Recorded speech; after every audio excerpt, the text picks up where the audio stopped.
Good morning children. ಈಗ ನಿಮ್ಮ English ನಲ್ಲಿ ಒಂದು ಲೆಸನ್ ಆಗಿತ್ತು ದ ಕಿಂಗ್ಸ್ ಮಿನಿಸ್ಟರ್. ಈಗ ನೆಕ್ಸ್ಟ್ ಪೋಯಮ್ ಯಾವುದು ಅಂತ ಹೇಳಿದ್ರೆ ಒಂದು ಹೊಸ ಪೋಯಮ್ ಮಕ್ಕಳೇ, ಬಹಳ ಚೆನ್ನಾಗಿದೆ. ಆ ಪೋಯಮ್ ಹೆಸರೇನು ಅಂತ ಹೇಳಿದ್ರೆ ನೋಡಿ ಇಲ್ಲಿ ಬರ್ತೀನಿ ಮಕ್ಕಳೇ. ಪೋಯಮ್ ಹೆಸರೇನು ಅಂದ್ರೆ all things bright and beautiful. All things bright and beautiful ಅಂತ ಇದು ಪೋಯಮ್. ಇದು ಪೋಯಮ್ ಅಂದ್ರೆ ಏನ್ ಹೇಳಿ, ಪದ್ಯ. ಎಸ್, ಏನಿರ್ಬೋದು ಈ ಪದ್ಯದ ಒಂದು ಸಾರಾಂಶ ಏನಿರ್ಬೋದು ಅಂತ ನೋಡಿದಾಗ ಮಕ್ಕಳೇ, ನಮ್ಮ ಒಂದು ಭೂಮಿಯಲ್ಲಿ ಅಂದ್ರೆ ನಮ್ಮ ಸುತ್ತಮುತ್ತ ಅನೇಕ ರೀತಿಯಾದಂತಹ ಏನು ಜೀವಿಗಳಿದಾವೆ, ವಿಭಿನ್ನವಾದಂತಹ ವಸ್ತುಗಳು ಇದಾವೆ, ಹೌದಾ? ಸರಿ, ಅದೇ ತರನಾಗಿ ಇಲ್ಲಿ ಈ ಒಂದು ಪದ್ಯ ಭಾಗದಲ್ಲಿ ಹೇಳಿದ್ದಾರೆ ನೋಡಿ, ಆಲ್ ಥಿಂಗ್ಸ್. ಥಿಂಗ್ಸ್ ಅಂದ್ರೆ ವಸ್ತುಗಳು ಅಂತ ಮಕ್ಕಳೇ. ಥಿಂಗ್ಸ್ ಅಂದ್ರೆ ಏನು? ವಸ್ತುಗಳು ಅಂತ. Bright and beautiful.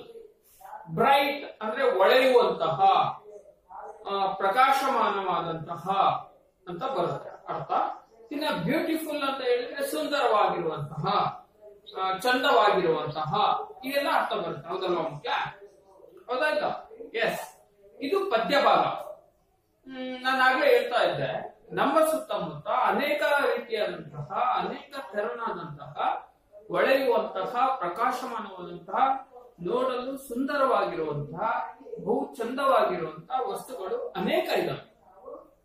ಹೌದಲ್ಲ? ಎಸ್, ಅಂತವು ಬಹಳಷ್ಟಿದಾವೆ. ಆ ಒಂದು ಅನೇಕ ಪ್ರಕಾಶಮಾನವಾದಂತಹ, ಅನೇಕ ಅಂದವಾದಂತಹ ವಸ್ತುಗಳಲ್ಲಿ ಕೆಲವೊಂದುಗಳನ್ನ ಆಯ್ದು, ಕೆಲವೊಂದುಗಳನ್ನ ಮಾತ್ರ ಆರಿಸಿಕೊಂಡು ಇಲ್ಲಿ ಕವಿ, ಪೋಯೆಟ್ ಆಗಿರುವಂತಹ, ಪೋಯೆಟ್ ಅಂದ್ರೇನು? ಕವಿ. ಅವರು ಈ ಪದ್ಯ ಭಾಗದಲ್ಲಿ ಅವುಗಳ ಬಗ್ಗೆ ಒಂದು ಉಲ್ಲೇಖ ಮಾಡಿದ್ದಾರೆ. ಅವುಗಳನ್ನ ಈ ಪದ್ಯ ಭಾಗದಲ್ಲಿ ತೆಗೆದುಕೊಂಡು ಪದ್ಯವನ್ನ ರಚನೆಯನ್ನ ಮಾಡಿದ್ದಾರೆ. ಹಾಗಾದ್ರೆ ನಾನು ಹೇಳಿದೆ ಪೋಯೆಟ್ ಅಂತ. ಯಾರು ಇದನ್ನ ಪೋಯೆಟ್, ಈ ಪದ್ಯವನ್ನ ಬರೆದಂತಹ ಕವಿ ಯಾರು, ಪೋಯೆಟ್ ಯಾರು ಅಂತ ಹೇಳಿದ್ರೆ ಇಲ್ಲಿ ಬರ್ತೀನಿ ಮಕ್ಕಳೇ. ಪೋಯೆಟ್ ಅಂದ್ರೆ ಕವಿ ಸಿಸೆಲ್ ಫ್ರಾನ್ಸಿಸ್ ಅಲೆಕ್ಸಾಂಡರ್. ಸಿಸೆಲ್ ಫ್ರಾನ್ಸಿಸ್ ಅಲೆಕ್ಸಾಂಡರ್ ಎನ್ನುವಂತಹ ಒಬ್ಬ ಇಂಗ್ಲಿಷ್ ಕವಿ, ಆಂಗ್ಲ ಕವಿ ಈ ಒಂದು ಪದ್ಯವನ್ನ ಬರೆದಿದ್ದಾರೆ. ಪದ್ಯದ ಹೆಸರು ಆಲ್ ಅಂದ್ರೆ ಎಲ್ಲಾ, ಥಿಂಗ್ಸ್ ಅಂದ್ರೆ ವಸ್ತುಗಳು. ಬರ್ತೀನಿ ನೋಡಿ ಮಕ್ಕಳೇ. ಥಿಂಗ್ಸ್ ಸ್ಪೆಲ್ಲಿಂಗ್ ಏನು? THINGS. ಥಿಂಗ್ಸ್ ಅಂದ್ರೆ ವಸ್ತುಗಳು ಅಂತ ಬರುತ್ತೆ. ಆಲ್ ಥಿಂಗ್ಸ್ ಅಂದ್ರೆ ವಸ್ತುಗಳು, ಎಲ್ಲಾ ವಸ್ತುಗಳು. ಬ್ರೈಟ್, ಬ್ರೈಟ್ ಅಂದ್ರೆ ಏನು? ಇಲ್ಲಿ ಬರ್ತೀನಿ ನೋಡಿ, ಅದು ಒಂದು ಅರ್ಥವನ್ನ. BRIGHT. ಬ್ರೈಟ್ ಅಂದ್ರೆ ಹೊಳೆಯುವ, ಪ್ರಕಾಶಮಾನವಾದ. ಅರ್ಥ ಆಯ್ತಾ? ನೆಕ್ಸ್ಟ್ ಆಲ್ ಥಿಂಗ್ಸ್ ಬ್ರೈಟ್ ಆಯ್ತು. ಅಂಡ್ ಅಂದ್ರೆ ಮತ್ತು. ಬ್ಯೂಟಿಫುಲ್. ಬ್ಯೂಟಿಫುಲ್ ಅಂದ್ರೆ ಏನು? ಎಸ್, ಈಗ ಯಾರಾದ್ರೂ ಹೇಳ್ತಾ ಇದ್ರೆ ಹೇಳ್ತಾರೆ, ಅಲ್ಲಿ ನೋಡು ಫ್ಲವರ್ ಹೇಗಿತ್ತು ಅಂದ್ರೆ ಬ್ಯೂಟಿಫುಲ್ ಆಗಿತ್ತು ಫ್ಲವರ್. ಹೌದಾ? ಅಲ್ಲಿರೋ ಒಂದು ಕಾಮನಬಿಲ್ಲು ನೋಡು, ಅದು ರೈನ್ಬೋ ನೋಡು, ಎಷ್ಟು ಬ್ಯೂಟಿಫುಲ್ ಆಗಿದೆ, ಎಷ್ಟು ಸುಂದರವಾಗಿದೆ, ಎಷ್ಟು ಚಂದ ಇದೆ ಅಂತ ಅಂತಾರಲ್ಲ.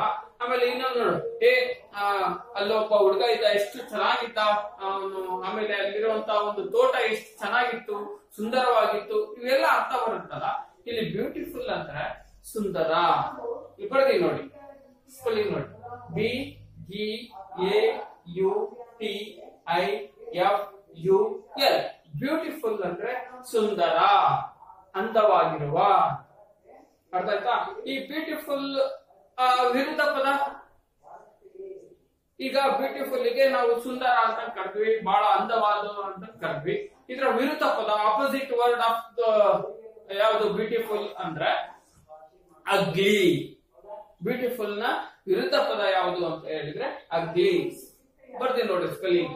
UGLY. ಅಗ್ಲಿ ಅಂತ ಹೇಳಿದ್ರೆ ಕುರೂಪಿ ಅಂತ. ಬ್ಯೂಟಿಫುಲ್ ಅಂದ್ರೆ ಸುಂದರ, ಅಗ್ಲಿ ಅಂದ್ರೆ ಕುರೂಪಿ ಅಂದ್ರೆ ನೋಡಲು ಚಂದ ಕಾಣದೇ ಇರುವಂತದ್ದು, ವಿಕಾರತೆಯಿಂದ ಇರುವಂತದ್ದು. ಇದನ್ನ ಅಗ್ಲಿ ಅಂತ ಕರೀತಾರೆ. ಈಗ ಗೊತ್ತಾಯ್ತಾ? All things bright and beautiful ಅಂದ್ರೆ ಎಲ್ಲಾ ವಸ್ತುಗಳು ಇಲ್ಲಿರುವಂತ ನಮ್ಮ ಸುತ್ತಮುತ್ತ, ನೈಬರ್ ಮೀನ್ಸ್ ನಮ್ಮ ನೆರೆಹೊರೆಯ, ನಮ್ಮ ಸುತ್ತಮುತ್ತಲಿನ ವಸ್ತುಗಳು ಹೆಂಗೆ ಪ್ರಕಾಶಮಾನವಾದಂತಹ ಮತ್ತು ಸುಂದರವಾಗಿರುವಂತಹ ವಸ್ತುಗಳು ಇದಾವೆ. ಅರ್ಥಾಯ್ತಾ?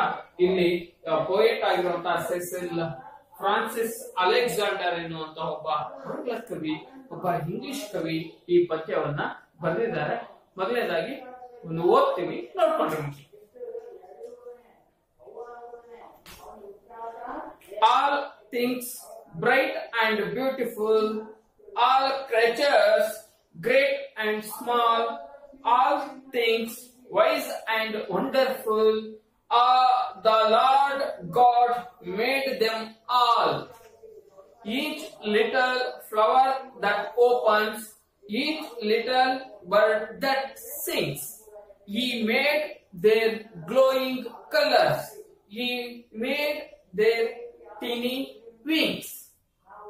The rich man in his castle, the poor man at his gate, He made them high or lowly and ordered their estate.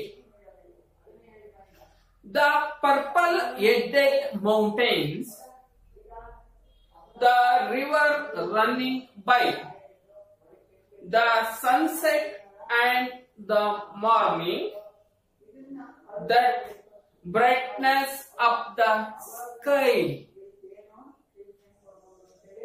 the cold wind in the winter, the pleasant summer sun, the ripe fruits in the garden, He made them every one.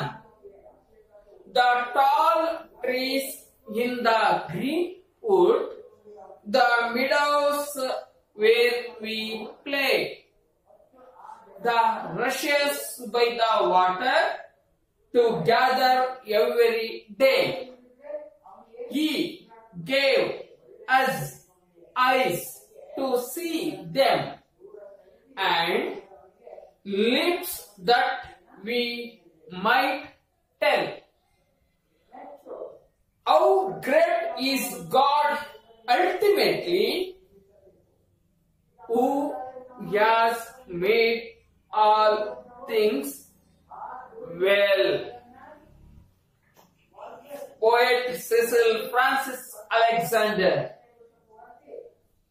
ಈಗ ನಾನು ಪದ್ಯವನ್ನು ಓದಿದ್ದೀನಿ, ಮತ್ತೊಮ್ಮೆ ಇನ್ನೊಂದ್ಸರಿ ಓದ್ತೀನಿ. ಓದಿ ಹಾಗೆ ಅರ್ಥವನ್ನ ಕೂಡ ಹೇಳ್ತೀನಿ. ನೋಡಿ, ಎಲ್ಲರೂ ಕೂಡ ಪುಸ್ತಕವನ್ನೇ ನೋಡಿ. All things bright and beautiful, all creatures great and small. ನೋಡಿ ಮಕ್ಕಳೇ, ಈ ಪದ್ಯ ಭಾಗದ ಆರಂಭದಲ್ಲೇ ನಾನು ಹೇಳಿದೆ, ಈ ಸೃಷ್ಟಿಯಲ್ಲಿರುವಂತ, ಈ ಭೂಮಿಯಲ್ಲಿರುವಂತ ನಮ್ಮ ನೆರೆಹೊರೆಯ, ನಮ್ಮ ಸುತ್ತಮುತ್ತ ಅನೇಕ ರೀತಿಯಾದಂತಹ ಜೀವಿಗಳು, ವಸ್ತುಗಳು ಇದಾವೆ. ಜೀವ ಇರುವಂತಹ ವಸ್ತುಗಳು ಆಗಿರ್ಬೋದು, ಜೀವ ಇಲ್ಲದೆ ಇರುವಂತಹ ವಸ್ತುಗಳು ಆಗಿರಬಹುದು. ಅದರಲ್ಲಿ ಕೆಲವೊಂದುಗಳನ್ನ ಈ ಪದ್ಯ ಭಾಗದಲ್ಲಿ ಫ್ರಾನ್ಸಿಸ್ ಅಲೆಕ್ಸಾಂಡರ್ ಎನ್ನುವಂತ ಒಬ್ಬ ಪೋಯೆಟ್ ಬಹಳ ಸ್ಪಷ್ಟವಾಗಿ ಹೇಳಿದರೆ, ಹೊಳೆಯುವಂತಹ ಸುಂದರವಾದಂತಹ ವಸ್ತುಗಳು ಅಂತ. ಇಲ್ಲಿ ಅದೇ ಹೇಳಿರೋದು ಮಕ್ಕಳೇ. ಮೊದಲ ಪ್ಯಾರದ ಮೊದಲ ಸಾಲಿನಲ್ಲಿ ಹೇಳಿದ್ದಾರೆ, all things bright and beautiful. All things, ಎಲ್ಲ, ALL, ಆಲ್ ಅಂದ್ರೆ ಎಲ್ಲ, ಥಿಂಗ್ಸ್ ಅಂದ್ರೆ ವಸ್ತುಗಳು, ಬ್ರೈಟ್ ಅಂಡ್ ಬ್ಯೂಟಿಫುಲ್. ಬ್ರೈಟ್ನೆಸ್ ಅಂತ ಕರೀತಾರೆ. ಯಾವುದನ್ನ ಬ್ರೈಟ್ ಅಂತ ಕರಿತೀವಿ? ಯಾವ ವಸ್ತು ಪ್ರಕಾಶಮಾನವಾಗಿರುತ್ತೆ. ಒಂದು ಎಕ್ಸಾಂಪಲ್ ಕೊಡಿ. ಹೊಳೆಯುವಂತಹ ಪ್ರಕಾಶಮಾನವಾದಂತಹ ಅದಕ್ಕೆ ಒಂದು example. Yes, very good. Sun, ಸೂರ್ಯ. ಯಾಕಂದ್ರೆ ನಮ್ಮ ದೈನಂದಿನ ಜೀವನದಲ್ಲಿ ನಾವು ಪ್ರತಿಯೊಬ್ಬರು ನೋಡುವಂತಹ ಒಂದು ಹೊಳೆಯುವಂತ ಪ್ರಕಾಶಮಾನವಾಗಿರುವಂತ ಅದಕ್ಕೆ ಒಂದು ಸ್ಪಷ್ಟವಾದಂತಹ ಉದಾಹರಣೆ ಯಾವುದನ್ನು ಕೊಡಬಹುದು ಅಂತ ಹೇಳಿದ್ರೆ ಎಸ್ ಸೂರ್ಯನನ್ನ ಆ ಪ್ರಖರತೆಗೆ ಆ ಪ್ರಕಾಶಮಾನಕ್ಕೆ ಹೊಳೆಯುವಂತಹದಕ್ಕೆ ಹೋಲಿಕೆ ಮಾಡಬಹುದು. ಸೂರ್ಯ ಒಂದೇನ ಪ್ರಕಾಶಮಾನವಾಗಿರುವಂತದ್ದು, ಅನೇಕವು ಇದಾವೆ. ಚಂದ್ರ ಆಗಿರ್ಬೋದು, ನಕ್ಷತ್ರಗಳು ಆಗಿರ್ಬೋದು, ಹೌದಾ, ಅವು ಕೂಡ ಏನು ಬ್ರೈಟ್ ಥಿಂಗ್ಸ್ ಅಂತ ಹೇಳ್ಬೋದು. ಹೊಳೆಯುವಂತಹ ಒಂದು ವಸ್ತುವಿಗೆ ಹೋಲಿಕೆಯನ್ನ ಮಾಡಬಹುದು. ಅದೇ ರೀತಿ ಮುಂದೆ ನೋಡ್ಕೊಡ್ರಿ, ಎರಡನೇ ಲೈನ್ ಆಲ್ ಕ್ರೆಚರ್ಸ್. ಕ್ರೆಚರ್ಸ್ ಅಂತ ಹೇಳಿದ್ರೆ ಇಲ್ಲಿ ಬರ್ತೀನಿ ನೋಡ್ರಿ, CREATURES,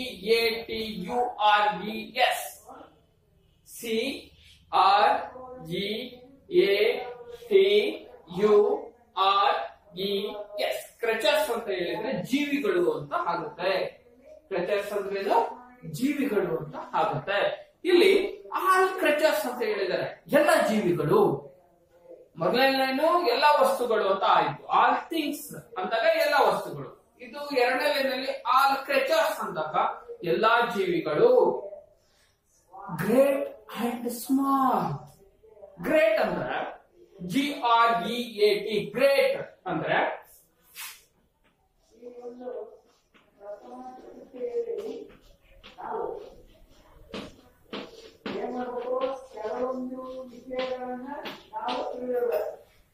ಗ್ರೇಟ್ ಅಂತ ಹೇಳಿದ್ರೆ ಪ್ರಸಿದ್ಧ ಅಂತ ಆಗುತ್ತೆ ಒಂದು ಅರ್ಥದಲ್ಲಿ.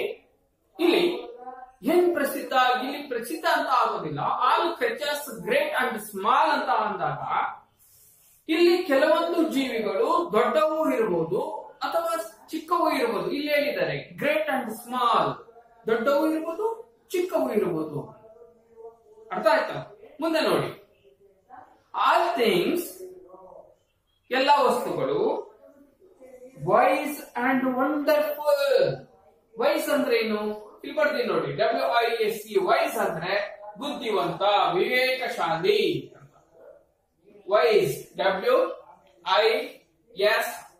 ವೈಸ್ ಅಂತ ಹೇಳಿದ್ರೆ ವಿವೇಕ, ಬುದ್ಧಿವಂತ, ಇದು ಅರ್ಥ ಬರುತ್ತೆ.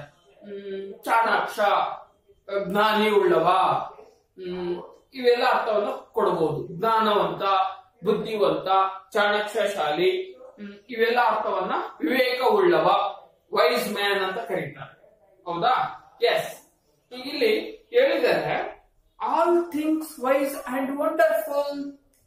ಕೆಲವೊಂದು ವಸ್ತುಗಳು ಒಂದು ವಿವೇಕಶಾಲಿಯಾಗಿದ್ದಾವೆ, ಬುದ್ಧಿವಂತರಿಂದ ಕೂಡಿದ್ದಾವೆ, ಅಂಡ್ ವಂಡರ್ಫುಲ್. ವಂಡರ್ಫುಲ್ ಅಂದ್ರೆ ಏನು? Wonder, wonder. ಏನಾದ್ರೂ ನೋಡ್ತಾ ಇದ್ರೆ, ಎಲ್ಲಾದ್ರೂ ಪ್ರವಾಸಕ್ಕೆ ಹೋಗಿರ್ತೀವಿ, ಎಲ್ಲಾದ್ರೂ ಟೂರಿಗೆ ಹೋಗಿರ್ತೀವಿ, ಒಂಥರ ನೋಡಲು ರಮಣೀಯವಾಗಿರುವಂತಹ ಸ್ಥಳಗಳನ್ನ, ಒಂಥರ ಯಾವತ್ತು ನೋಡದೇ ಇರುವಂತಹ ರಮಣೀಯ ಸ್ಥಳ ನೋಡಿದಾಗ ವಾವ್ ವಂಡರ್ಫುಲ್ ಅಂತೀವಿ ನಾವು. ಏನು ವಂಡರ್ಫುಲ್ ಅಂದ್ರೆ ಇಲ್ಲಿ ಬರ್ತಿದೆ ನೋಡಿ, ವಂಡರ್ ಸ್ಪೆಲ್ಲಿಂಗ್ ಹೇಳಿ, WONDER.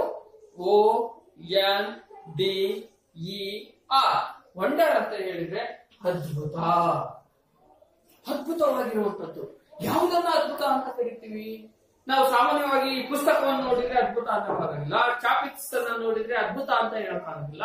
ಯಾವುದನ್ನ ನಾವು ಅದ್ಭುತ ಅಂತ ಹೇಳ್ಬೋದು ಅಂದ್ರೆ ನಾವು ಎಂದಿಗೂ ನೋಡದೇ ಇರುವಂತಹ, ಬೇರೆ ಎಲ್ಲೂ ಕೂಡ ಅದು ಕಾಣದೇ ಇರುವಂತದ್ದು ಏನಾದ್ರೂ ಇದ್ರೆ, ಈಗ ಉದಾಹರಣೆಗೆ ನಮ್ಮ ಸಮೀಪದ ನಾವು ಶಿವಮೊಗ್ಗ ಜಿಲ್ಲೆಯ ಒಂದು ಜೋಗ ಜಲಪಾತಕ್ಕೆ ಹೋಗ್ತೇವೆ. ಆ ಜಲಪಾತದಲ್ಲಿ ಧುಮುಕುವಂತ ಆ ಶರಾವತಿಯ ನದಿಯನ್ನ ನೋಡಿ, ಮಳೆಗಾಲದಲ್ಲಿ ಮೈದುಂಬೆ ಹರಿದುಕೊಂಡು ಆ ಶರಾವತಿ ನದಿ ಆ ಜಲಪಾತದಲ್ಲಿ ಧುಮುಕುತ್ತಲ್ಲ, ಅದನ್ನು ನೋಡಿದಾಗ ನಮಗೆ ಮೈ ರೋಮಾಂಚನ ಆಗುತ್ತೆ. ಅದನ್ನ ಯಾರಾದ್ರೂ ನೋಡಿದ್ರೆ ವಾವ್ ಅದ್ಭುತ ಅಂತ ಏನ್ ಕರೀತಾರಲ್ಲ, ಎಸ್ ವಂಡರ್ಫುಲ್ ಅಂದ್ರೆ ಅದೇ. ನಾವು ಅಂತಹ ಒಂದು ಸನ್ನಿವೇಶಗಳಿಗೆ, ಅಂತ ಒಂದು ಪ್ರದೇಶವನ್ನ ನೋಡಿದ್ರೆ, ಅಂತ ಏನಾದ್ರು ಸ್ಪೆಷಲೈಸ್ಡ್ ಒಂದು ಇವೆಂಟ್ ಅನ್ನ ನಾವು ನೋಡಿದ್ರೆ, ವಿಶೇಷತೆ ಇರುವಂತವನ್ನು ನೋಡಿದ್ರೆ ಅವನ್ನ ನಾವು ಅದ್ಭುತ ಅಂತ ಕರೀಬಹುದು. ಇಲ್ಲಿ ವಂಡರ್ಫುಲ್ ಅಂದ್ರೆ ಅರ್ಥ ಅದ್ಭುತ ಅಂತ. ಮುಂದೆ ನೋಡಿ, the lord god. The lord god ಅಂದ್ರೆ ದೇವರು. ಮೈ ಲಾರ್ಡ್ ಅಂತಾರೆ, ನನ್ನ ದೇವರು. The lord god made them all. ಈ ಎಲ್ಲ ವಸ್ತುಗಳನ್ನ ನಾ ಹೇಳಿದೆ, ಇಲ್ಲಿ ಕವಿ ಹೇಳ್ತಾ ಇದ್ದಾರೆ ಮೊದಲನೇ ಕಾಲದಲ್ಲಿ, all things bright and beautiful, all creatures great and small. ಎಲ್ಲ ವಸ್ತುಗಳು ಒಂದು ಹೇಗಿದ್ದಾವೆ, ಪ್ರಕಾಶಮಾನವಾಗಿದ್ದಾವೆ, ಸುಂದರವಾಗಿದ್ದಾವೆ. ಎಲ್ಲಾ ಜೀವಿಗಳು ದೊಡ್ಡವು ಇದಾವೆ, ಚಿಕ್ಕವು ಇದಾವೆ. ಹೌದಾ? ಕೆಲವೊಂದು ಹೇಗಿದ್ದಾವೆ, ವಂಡರ್ಫುಲ್ ಆಗಿದ್ದಾವೆ. ಇವೆಲ್ಲವೂ ಕೂಡ ಈ ಭೂಮಿಯಲ್ಲಿರುವಂತ ಚಿಕ್ಕವಿರುವುದು, ಸಣ್ಣವಿರುವುದು, ಸುಂದರವಾಗಿರುವುದು, ಸುಂದರವಾಗದೇ ಇರುವಂತ ವಸ್ತುಗಳಿರುವುದು, ಯಾವೇ ಆಗಿರುವುದು, ಇವೆಲ್ಲವೂ ಕೂಡ lord god made them all. ಇವೆಲ್ಲವೂ ಕೂಡ ದೇವರ ಸೃಷ್ಟಿ. ಲಾರ್ಡ್ ಗಾಡ್, ಗಾಡ್ ಅಂದ್ರೆ ಏನು? ಗಾಡ್ ಅಂದ್ರೆ ದೇವರು. ಇಲ್ಲಿ ಬರೀತೀನಿ ನೋಡಿ.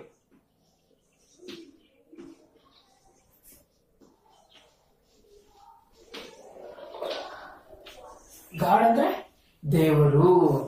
ಇವೆಲ್ಲವೂ ಕೂಡ ಲಾರ್ಡ್ ಗಾಡ್. ಲಾರ್ಡ್ ಅಂದ್ರೆ ಮಾಲೀಕ ಅಂತ ಬರುತ್ತೆ. ಆಮೇಲೆ ಎಲ್ಲವನ್ನು ಒಳಗೊಂಡಿರುವಂತಹ ಶಕ್ತಿಶಾಲಿ ಅಂತ ಬರುತ್ತೆ. ದೇವರು ಲಾರ್ಡ್ ಗಾಡ್, ಓ ದೇವರುಗಳ ಮೇಡ್ ದೆಮ್ ಹಾಲ್. ಇವೆಲ್ಲವೂ ಕೂಡ ಮೇಡ್. ಮೇಡ್ ಅಂದ್ರೆ ಇಲ್ಲಿ ಬರ್ದಿ ನೋಡಿ, ಮೇಡ್, MEAD, ಮೇಡ್ ಅಂದ್ರೆ ನಿರ್ಮಿತ, ರಚಿತ. ಅರ್ಥ? ದೇವರಿಂದ ರಚನೆ ಆಗಿದ್ದಾವೆ ಇವೆಲ್ಲವೂ ಕೂಡ. ಮೇಡ್, ಮೇಡ್ ಅಂದ್ರೆ ರಚನೆ ಆಗಿರುವಂತವು. ಇಲ್ಲಿ ದೆಮ್ ಅಂದ್ರೆ THEM, ದೆಮ್ ಅಂದ್ರೆ ಅವುಗಳನ್ನ. ಯಾವುಗಳನ್ನ? ಈ ಥಿಂಗ್ಸ್ ಗಳನ್ನ, ಕ್ರಿಯೇಚರ್ಸ್ ಗಳನ್ನ. ಅರ್ಥ ಆಯ್ತಲ್ಲ? ರಚನೆ ಮಾಡಿರುವಂತದ್ದು ಯಾವುದು? ದೇವರು. ಇವೆಲ್ಲವೂ ದೇವರ ಸೃಷ್ಟಿ. ಇಲ್ಲಿ ಯಾರು ಹೇಳ್ತಾ ಇದ್ದಾರೆ ಅಂದ್ರೆ, ಇಲ್ಲಿ ಕವಿ ಯಾರು, ಫ್ರಾನ್ಸಿಸ್ ಅಲೆಕ್ಸಾಂಡರ್ ಕವಿ ನಿಮಗೆ ಹೇಳ್ತಾ ಇರೋವು. ಇದು ಎಲ್ಲವೂ ಕೂಡ ಈ ಪ್ರಪಂಚದ 107 ತೃಣಕಾಷ್ಟಗಳು ಅಂದ್ರೆ ಚಿಕ್ಕ ಚಿಕ್ಕ ಸಣ್ಣ ಜೀವಿಗಳು, ಮಣ್ಣಿನ ಕಣ, ಆಮೇಲೆ ಬಂಡೆ, ಕಲ್ಲು, ಮರ, ಗಿಡ, ನದಿ, ಹೊಳೆ, ಕೆರೆ, ಸಮುದ್ರ, ಇವೆಲ್ಲವೂ ದೇವರ ಸೃಷ್ಟಿ.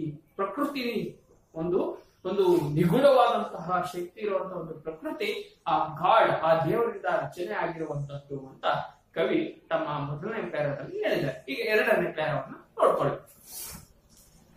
Each little flower that opens, each little flower that opens, each little bird that sings, He made their glowing colors.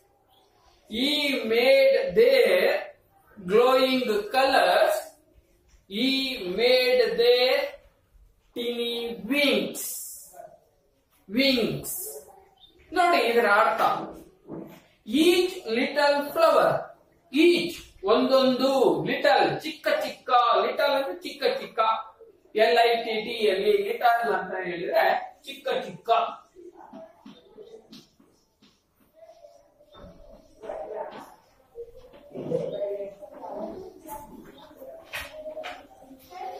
Each little, little ಅಂದ್ರೆ ಚಿಕ್ಕ, ಸಣ್ಣ ಅಂತ ಬರುತ್ತೆ. ಈಚ್ ಲಿಟಲ್ ಒಂದೊಂದು, ಚಿಕ್ಕ ಚಿಕ್ಕ, ಫ್ಲವರ್, ಫ್ಲವರ್ ಅಂದ್ರೆ ಏನು? ಹೂವು. ಫ್ಲವರ್ ಅಂದ್ರೆ ಹೇಳಿ ಹೂವು. ದಟ್ ಓಪನ್ಸ್, ಓಪನ್ಸ್ ಅಂದ್ರೆ ಹರಡ್ತವೆ, ಹರಡ್ತವೆ ಅಂದ್ರೆ ಓಪನ್ ಅಂದ್ರೆ ಇಲ್ಲಿ ಬಾಯ್ ತೆರೆ ಅಂತ ಆಗುತ್ತೆ, ಏನು ತೆಗೆ ಅಂತ ಆಗುತ್ತೆ. ಇಲ್ಲಿ ಹರಳು ಅಂತ ಬರುತ್ತೆ. ಒಂದೊಂದು ಚಿಕ್ಕ ಚಿಕ್ಕ ಹೂಗಳು ಕೂಡ ಮೊಗ್ಗಿನಿಂದ ಏನಾಗ್ತವೆ? ಎಸ್, ಮೊಗ್ಗು, ಬಡ್ ಅಂತ ಕರೀತಾರೆ. ಆ ಬಡ್ ಇರುವಂತವು ಏನಾಗ್ತವೆ? ಫ್ಲವರ್ಸ್ ಗಳಾಗಿ ಹರಡ್ತಾ ಇದಾವೆ. ಅನೇಕ ಕಾಡುಗಳಲ್ಲಿ, ಅನೇಕ ಬೆಟ್ಟಗಳಲ್ಲಿ, ಅನೇಕ ಸಸ್ಯಗಳಲ್ಲಿ, ಗಿಡಗಳಲ್ಲಿ, ಮರಗಳಲ್ಲಿ ಇರುವಂತಹ ಹೂಗಳು ಏನಾಗ್ತವೆ? ಓಪನ್ಸ್, ಹರಡ್ತಾ ಇದ್ದಾವೆ.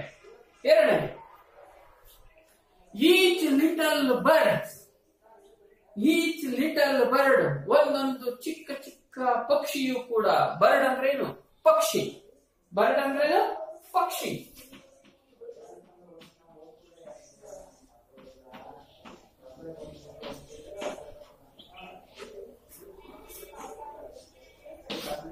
ಬರ್ಡ್ ಅಂದ್ರೆ ಪಕ್ಷಿ. ಒಂದೊಂದು ಪಕ್ಷಿಯು ಕೂಡ, ಒಂದೊಂದು ಪಕ್ಷಿಯು ಕೂಡ that sings. Very good. Sings ಅಂದ್ರೆ ಏನು? ಹಾಡನ್ನೇ ಹೇಳ್ತಾ ಇದಾವೆ. ಏನು ಹಾಡನ್ನ ಹೇಳ್ತಾ ಇದಾವೆ? ಯಾವಾದ್ರೂ ಹಾಡನ್ನ ಹೇಳ್ತಾ ಇಲ್ಲ ಅವು. ಏನನ್ನ? ಕೂಗು. ಆ ಪಕ್ಷಿಗಳ ಕೂಗು, ಆ ಚಿಲಿಪಿಲಿ ಹುಟ್ಟುವ ನಿನಾದ, ಆ ಕಿಲಿಪಿಲಿ ಎನ್ನುವಂತಹ ಕೋಗಿಲೆ ಕೂಗುತ್ತೆ, ಕುಹು ಕುಹು ಅಂತ ಕೂಗುತ್ತೆ. ಇನ್ಯಾವುದೋ ಪಕ್ಷಿ ಗಿಳಿನೋ ಇನ್ಯಾವುದೋ ಪಕ್ಷಿನೋ ಸಣ್ಣ ಸಣ್ಣ ಕೊಕ್ಕರೆಗಳು ಅವ್ರು ತನ್ನದೇ ಆದಂತ ಆ ಚಿಲಿಪಿಲಿ ಗುಟ್ಟುವಂತ ಒಂದು ಏನಿದೆಯಲ್ಲ ಅದು ಒಂಥರ ಹಾಡು ಹೇಳ್ತಿರೋ ಹಾಗೆ ಭಾಸ ಆಗುತ್ತೆ ಅಂತ ಕವಿ ತನ್ನ ಪದ್ಯ ಭಾಗದಲ್ಲಿ ಬರ್ಕೊಂಡಿರುವಂತದ್ದು. ಮೂರನೇ ಲೈನ್ ನೋಡ್ಕೊಳ್ಳಿ. ಈ ಮೇಡ್ ದೇರ್ ಗ್ಲೋಯಿಂಗ್ ಕಲರ್ಸ್. ಈ ಮೇಡ್ ದೇರ್ ಗ್ಲೋಯಿಂಗ್ ಕಲರ್ಸ್. ಈ ಅಂದ್ರೆ ಇಲ್ಲಿ ದೇವರು ಅಂತ, ಗಾಡ್. ಮೇಡ್ ರಚನೆ ಮಾಡಿದ್ದಾರೆ, ದೇರ್ ಅವುಗಳ, ಗ್ಲೋಯಿಂಗ್ ಕಲರ್ಸ್. ಈ ಪ್ರಪಂಚದಲ್ಲಿರೋ ನೋಡಿ ಎಲ್ಲ ಒಂದು ವಸ್ತುಗಳು ಅದೇ ತರ ಇರಲ್ಲ. ಕೆಲವೊಂದು ಹಸಿರು ಗಿಡಗಳಿದಾವೆ, ಹಸಿರು ಮರ ಗಿಡಗಳಿದಾವೆ, ಬೆಟ್ಟಗಳಿದಾವೆ, ಪಕ್ಷಿಗಳು ಬೇರೆ ಬೇರೆ ತರ ಆಗಿದಾವೆ, ಪ್ರಾಣಿಗಳು ಬೇರೆ ಬೇರೆ ತರ ಇದಾವೆ, ಹೌದಾ? ಹೊಳೆ ಹರಿಯುತ್ತೆ, ಕೆರೆ ಆಗುತ್ತೆ, ಹೌದಾ? ವಿಭಿನ್ನ ತರವಾದಂತ ಒಂದು ಇದ್ದಾವೆ ವಸ್ತುಗಳು. ಇವೆಲ್ಲವೂ ಕೂಡ ಈ made their glowing colours. Glowing ಅಂದ್ರೆ ಇಲ್ಲಿ ಬರ್ತೀನಿ ನೋಡಿ, GLOWING. ಗ್ಲೋಯಿಂಗ್ ಅಂದ್ರೆ ಪ್ರಜ್ವಲಿಸು ಅಂತ. ಇವೆಲ್ಲವೂ ಪ್ರಜ್ವಲಿಸ್ತಾ ಇದಾವೆ. ಈ ಎಲ್ಲಾ ಬಣ್ಣಗಳು, ಕಲರ್ಸ್ ಅಂದ್ರೆ ಬಣ್ಣಗಳು, COLOURS. ಕಲರ್ಸ್ ಅಂದ್ರೆ ಬಣ್ಣಗಳು. ಈ ಎಲ್ಲಾ ಬಣ್ಣಗಳು ಪ್ರಜ್ವಲಿಸ್ತಾ ಇದ್ದಾವೆ. ಯಾರಿಂದ ಅಂದ್ರೆ ಗಾಡ್, ದೇವರಿಂದ. ದೇವರಿಂದ ರಚನೆ ಆಗಿರುವಂತದ್ದು. ಮುಂದೆ ನೋಡಿ, ಈ made their tiny wings. Wings ಅಂದ್ರೆ ಏನು? ರೆಕ್ಕೆಗಳು. ಈ ಪಕ್ಷಿಗಳ ಒಂದು ನಾದ ಅರ್ಥ ಆಗುತ್ತಲ್ಲ. ಇನ್ನ ಹೇಳಿದೆ ನಾನು, ಗ್ಲೋಯಿಂಗ್ ಕಲರ್ಸ್, ಎಲ್ಲಾ ಬಣ್ಣಗಳು, ಪ್ರಜ್ವಲಿಸುವಂತಹ ಬಣ್ಣಗಳು ಯಾರಿಂದ ರಚನೆ ಆಗಿರೋದು? ದೇವರಿಂದ ರಚನೆ ಆಗಿರೋದು. ಆಮೇಲೆ ಟಿನಿ ವಿಂಗ್ಸ್. ಟಿನಿ ಅಂದ್ರೆ ಚಿಕ್ಕ ಚಿಕ್ಕ, ಸ್ಮಾಲ್ ಅಂತ. TINY ಟಿನಿ ಅಂತ ಹೇಳಿದ್ರೆ ಬರ್ತೀವಿ ನೋಡಿ, TINY ಟಿನಿ ಅಂದ್ರೆ ಸಣ್ಣ ಸಣ್ಣ, ಚಿಕ್ಕ ಚಿಕ್ಕ ಅಂತ ಬರ್ತದೆ. ಈ ಟಿನಿ ವಿಂಗ್ಸ್ ಅಂದ್ರೆ ಇಲ್ಲಿ ಬರ್ತೀವಿ ನೋಡಿ, ವಿಂಗ್ಸ್ ಅಂದ್ರೆ ರೆಕ್ಕೆಗಳು.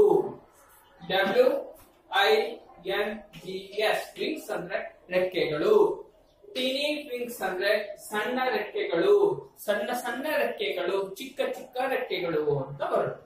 ನೋಡಿ ಇಲ್ಲಿ ಕವಿ ಏನ್ ಹೇಳ್ತಾ ಇದ್ದಾರೆ, ಆ ಎಲ್ಲಾ ಫ್ಲವರ್ಗಳು ಏನು ಅರಳ್ತಾ ಇದಾವೆ, ಬಣ್ಣ ಬಣ್ಣದ ಹೂಗಳು, ಒಂದೇ ತರ ಆಗಿಲ್ಲ ಬಣ್ಣಗಳು. ಸಂಪಿಗೆ ಹೂ ಬೇರೆ ತರ ಇದೆ, ಗುಲಾಬಿ ಬೇರೆ ತರ ಇದೆ, ಮಲ್ಲಿಗೆ ಹೂ ಬೇರೆ ತರ ಇದೆ, ದಾಸವಾಳ ಬೇರೆ ತರ ಇದೆ ಅಲ್ವಾ, ಕಮಲ ಬೇರೆ ತರ ಇದೆ ಅಲ್ವಾ. ಹಾಗೆ ಎಲ್ಲಾ ಹೂಗಳ ಬಣ್ಣ ಬೇರೆ ತರ ಇದೆ. ಆ ಎಲ್ಲಾ ಬಣ್ಣಗಳಿಗೂ ಕಾರಣ ಆಗಿರುವಂತ, ಆ ಪ್ರಜ್ವಲಿಸುವ ಬಣ್ಣಗಳಿಗೆ ಕಾರಣ ಆಗಿರುವಂತದ್ದು ದೇವರು. ಆಮೇಲೆ ಪಕ್ಷಿಗಳು ಏನು ನಿನಾದ, ಆ ಗಾನವನ್ನ, ಚಿಲಿಪಿಲಿ ಗುಟ್ಟುವ ನಿನಾದವನ್ನ ಏನು ಹೊರಡಿಸುತ್ತಿರುವಂತಹ ಪಕ್ಷಿಗಳು ಏನಿದಾವಲ್ಲ, ಅದರ ಸಣ್ಣ ಸಣ್ಣ ಚಕ್ಕೆ ಒಂದು ಏನು ವಿಂಗ್ಸ್, ರೆಕ್ಕೆಗಳು, ಅದು ಯಾರಿಂದ ರಚನೆ ಆಗಿರುವಂತದ್ದು?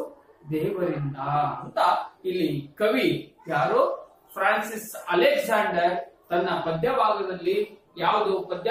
All things bright and beautiful ಎನ್ನುವಂತಹ ಒಂದು ಪೋಯಂ ಅಲ್ಲಿ, ಒಂದು ಪದ್ಯದಲ್ಲಿ ಈ ಸೃಷ್ಟಿಯನ್ನ ತನ್ನದೇ ಆದಂತಹ ಪದಗಳಲ್ಲಿ ವರ್ಣನೆ ಮಾಡಿದ್ದಾರೆ. ನೋಡ್ಕೊಳ್ಳಿ. ದ ರಿಚ್ ಮ್ಯಾನ್, ಮೂರನೇ ಪ್ಯಾರಾವನ್ನು ನೋಡ್ಕೊಳ್ರಿ. The rich man in his castle, the poor man at his gate. He made them are lowly and ordered their estate. ನೋಡಿ, ಈ ಮೂರನೇ ಪ್ಯಾರಾದಲ್ಲಿ ಏನ್ ಹೇಳ್ತಾ ಇದ್ದಾರೆ ಇಲ್ಲಿ ಫ್ರಾನ್ಸಿಸ್ ಅಲೆಕ್ಸಾಂಡರ್ ಎನ್ನುವಂತ ಕವಿ, ದ ರಿಚ್ ಮ್ಯಾನ್, ರಿಚ್ ಅಂದ್ರೆ ಏನು? ಶ್ರೀಮಂತ. ಇನ್ ಹಿಸ್ ಕ್ಯಾಸ್ಟಲ್, ಕ್ಯಾಸ್ಟಲ್ ಅಂದ್ರೆ ಕೋಟೆ, ಕೋಟೆ ಅಂತ ಬರುತ್ತೆ. ಶ್ರೀಮಂತ ಇರುವಂತ ಒಂದು ಜಾಗ ಅಂತ ಬರುತ್ತೆ. ಅವ್ನು ನೋಡಿ, ಅವನು ದೊಡ್ಡ ಕೋಟೆಯಲ್ಲಿ ವಾಸ ಮಾಡ್ತಾ ಇದ್ದಾನೆ. The rich man in is ಅಂದ್ರೆ ಅವನ, ಕ್ಯಾಸ್ಟಲ್ ಅಂದ್ರೆ ಕೋಟೆ ಅಂತ ಬರುತ್ತೆ. ಅವನ ಕೋಟೆಯಲ್ಲಿ ಶ್ರೀಮಂತ ವಾಸ ಮಾಡ್ತಾ ಇದ್ದಾನೆ. ಎರಡನೇದು ದ ಪೂರ್ ಮ್ಯಾನ್. ಇಲ್ಲಿ ನೋಡಿ, ರಿಚ್ ಮ್ಯಾನ್ ಗೆ ಆಪೋಸಿಟ್ ವರ್ಡ್, ವಿರುದ್ಧ ಪದ ಪೂರ್ ಮ್ಯಾನ್. ರಿಚ್ ಅಂದ್ರೆ ಶ್ರೀಮಂತ, ಪೂರ್ ಅಂದ್ರೆ ಬಡವ.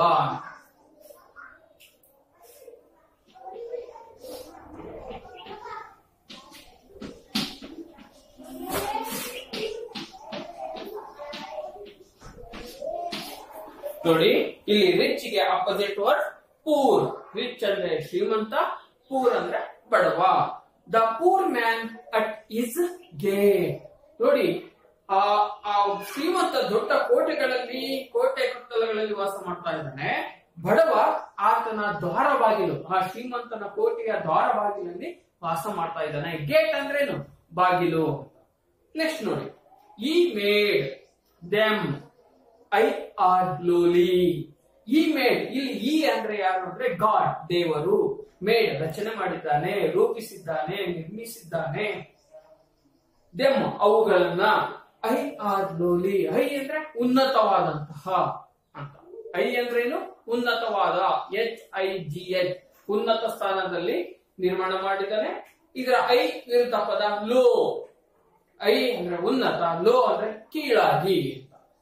ಅಂಡ್ ಮತ್ತು ಆರ್ಡರ್ ದೇರ್ ಎಸ್ಟೇಟ್. ಆರ್ಡರ್ಡ್ ಅಂದ್ರೆ ಆದೇಶ ಮಾಡಿದ್ದಾನೆ. ದೇರ್ ಎಸ್ಟೇಟ್, ಇಂಥವ್ರು ಇಂತಲ್ಲೇ ಬದುಕಬೇಕು ಅಂತ ಹೇಳಿ ಶ್ರೀಮಂತರು ಅಲ್ಲಿ ವಾಸ ಮಾಡ್ತಾ ಇದ್ದಾರೆ. ಬಡವರು ಎನ್ನುವಂತದ್ದು ಅವನ ಕೋಟೆಯ ಬಾಗಿಲಲ್ಲಿ ವಾಸ ಮಾಡ್ತಾ ಇದ್ದಾನೆ. ಇವೆಲ್ಲವೂ ಕೂಡ ಯಾರ ಸೃಷ್ಟಿ? ದೇವರ ಸೃಷ್ಟಿ. ಗಾಡ್, ಲಾರ್ಡ್ ಗಾಡ್, ದೇವರ ಸೃಷ್ಟಿ ಅಂತ ಹೇಳಿ ಇಲ್ಲಿ ಕವಿ ಫ್ರಾನ್ಸಿಸ್ ಅಲೆಕ್ಸಾಂಡರ್ ಎನ್ನುವಂತ ಆಂಗ್ಲ ಕವಿ ತನ್ನ ಪದ್ಯವಾದ ಯಾವುದು all things bright and beautiful ಎನ್ನುವಂತ ಪೋಯಮ್ ಅಲ್ಲಿ ಬಹಳ ಸ್ಪಷ್ಟವಾಗಿ, ಬಹಳ ನಿಖರವಾಗಿ ಹೇಳಿದ್ದಾರೆ. ಮಕ್ಕಳ, ಇಷ್ಟು 3 ಪ್ಯಾರ ಅಷ್ಟಿರ್ಲಿ. ಇನ್ನ ಉಳಿದಂತಹ ಪ್ಯಾರಗಳನ್ನ ನಾವು ಮುಂದಿನ ತರಗತಿಯಲ್ಲಿ ಅಭ್ಯಾಸ ಮಾಡೋಣ.